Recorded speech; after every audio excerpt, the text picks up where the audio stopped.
ఒక ఆకు తింటుంది, ఒకటే ఆకు ఒక ఆకు తింటుంది. తినగానే 10 నిమిషాల్లో కఫం అంతా కరిగి వాంతి అయిపోతుంది అనమాట. వాంతి అయిపోయి ఆ ఆస్మా ఆయాసం అనేది తగ్గిపోతుంది. మనుషులకు కూడా బాగా కఫం పట్టేసి ఊపిరి రావట్లేదు అనుకోండి, అలాంటప్పుడు 1 ml రసం, ఒక 1 ml రసం, ఎక్కువ కాదు, ఒక ఆకు తీస్తే ఒక 1 ml వస్తుంది. 1 ml రసం తాగితే కాసేపు కఫం అంతా కరిగిపోయి వాంతి అయిపోయి ఆయాసం తగ్గిపోద్ది అనమాట. ఇది మంచిగా రోజు తాగానుకోండి, ఇక జీవితంలో వాంతులు తగ్గవు. కఫాన్ని అయితే బాగా కరిగించగలదు, కానీ దీన్ని కొంచెం జాగ్రత్తగా వాడుకోవడం మంచిది. కఫం తగ్గించడంలో అద్భుతమైన మొక్క ఇది. దీని పేరు, తెలుగు పేరు ఏంటంటే కక్కు పాల తీగ.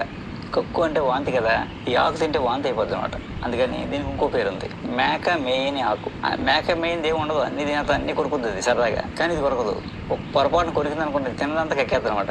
అందుకని నాకు తెలుసు, అంత తెలియదు. అది ఎప్పుడు తింటదంటే ఇది వెళ్ళి బాగా కఫం పట్టేసి ముక్కులోంచి ఊపిరి ఆడినప్పుడు, కఫం ఫుల్గా పట్టేసినప్పుడు, అప్పుడు వెళ్ళి వెతుక్కుని ఆకు తింటుంది. ఒక ఆకు తింటుంది, ఒకటే ఆకు ఒక ఆకు తింటుంది. తినగానే 10 నిమిషాల్లో కఫం అంతా కరిగిపోయి వాంతి అయిపోతుంది అనమాట. వాంతి అయిపోయి ఆ ఆస్మా ఆయాసం అనేది తగ్గిపోతుంది. మనుషులకు కూడా బాగా కఫం పట్టేసి ఊపిరి రావట్లేదు అనుకోండి, అలాంటప్పుడు 1 ml రసం, ఒక 1 ml రసం, ఎక్కువ కాదు, ఒక ఆకు తీస్తే ఒక 1 ml వస్తుంది. 1 ml రసం తాగితే కాసేపు కఫం అంతా కరిగిపోయి వాంతి అయిపోయి ఆయాసం తగ్గిపోతుంది.